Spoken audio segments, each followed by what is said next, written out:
Hey, I'm Amy Chang. I'm a nationally board certified health and wellness coach, and this is Healthy AF. In this podcast, I'll be bringing you all things health, from the newest health strategies to how to tackle those personal roadblocks that just will not let you move forward. So buckle in. We're going to be inspired and instructed, and dadgum, we're going to have a little fun on Healthy AF. Hey, everybody, and welcome to another episode of Healthy AF. I'm so glad you're here. And this episode is all about who's in charge of you. Okay? Yeah. You think you're in charge of you, but sometimes you're very loose and free with creating who's really in charge of you. And I'll tell you, I'm in the same boat. So I said to my producer, Moose, I really want to talk about what's coming up for me in my patient population. And what's coming up for me in my patient population is how careless we are with our language. And I don't mean the F-bomb, because goodness knows I can drop them.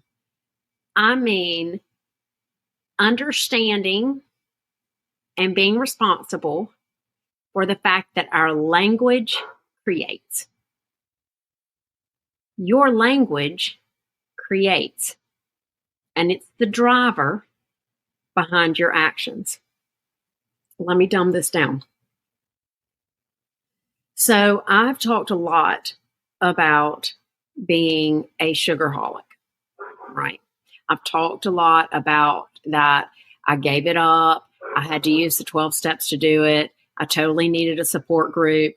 I gave myself anything and everything else I wanted to eat, including all the bread I could handle, while I was trying to give up sugar.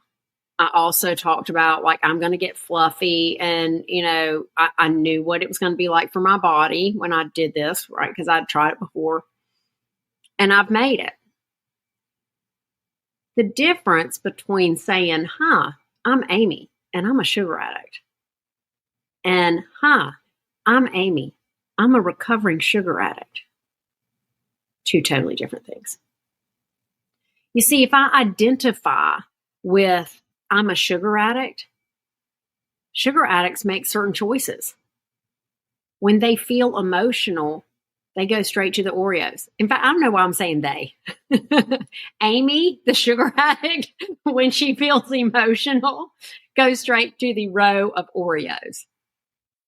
She goes straight to I'm going to order a Wheels pizza, but their chocolate chip cookies are so dang good.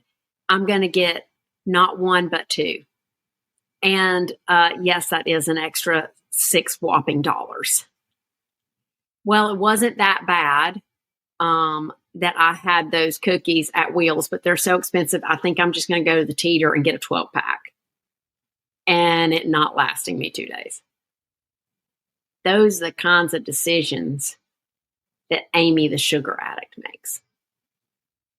When I identify and language for myself and in my head, I'm Amy, I'm a recovering sugar addict,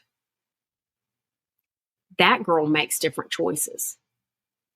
That girl knows that when she gets emotional, she needs to go and comfort herself with grace and love, probably with a friend or her journal or a handful of pecans that I love. That girl makes different choices, and it's completely subconscious. So right here in somewhat of the new part of the new year, a lot of people are talking about manifesting. I'm all about some manifesting. The first thing we can do is just sharpen up our language. Let our language be clear on what we're committed to. Stop beating ourselves up. I'm going to say that again. Stop beating yourself up. It does not serve you. Recognizing that you made a choice that doesn't reflect your commitments and feeling disappointed or pissed off or frustrated with yourself, totally okay. That's just what happens in reality. Identifying with that choice as being who you are keeps you stuck and has you repeating that choice. Our language matters. So I like to say what I'm committed to. And I like to use that languaging. I'm really committed to having time to myself to heal. I even like this one. I have an abundance of time. Because in reality, I can choose to do whatever I want to with my time. I'm not forced to do anything. No one literally is coming here and moving my body so that I have to, go out and cut the grass. I don't have to. I have time. I have an abundance of time. And when I remind myself that I have an abundance of time, then I give myself power and choice back. And I can look at what am I committed to, especially if I'm running late to do a podcast. Am I committed to doing a podcast because I have to and I'm obliged to do it? And I've skidded in here all kinds of irritated? Or am I committed to doing a podcast because I want to do a podcast? And this is how we're going to roll. Right? It's a totally different thing. So as you go through your week, I want you to listen to your language. I had a friend today, a couple of days ago, say, yeah, well, I'm a bad mom. And what did she say? She said, I'm a bad mom. I think she said, and I'm defiant. And I can totally relate to being defiant. I like to use this one. In the past, I've been very defiant. And that helps me recognize where I've been and also that I do not have to stay.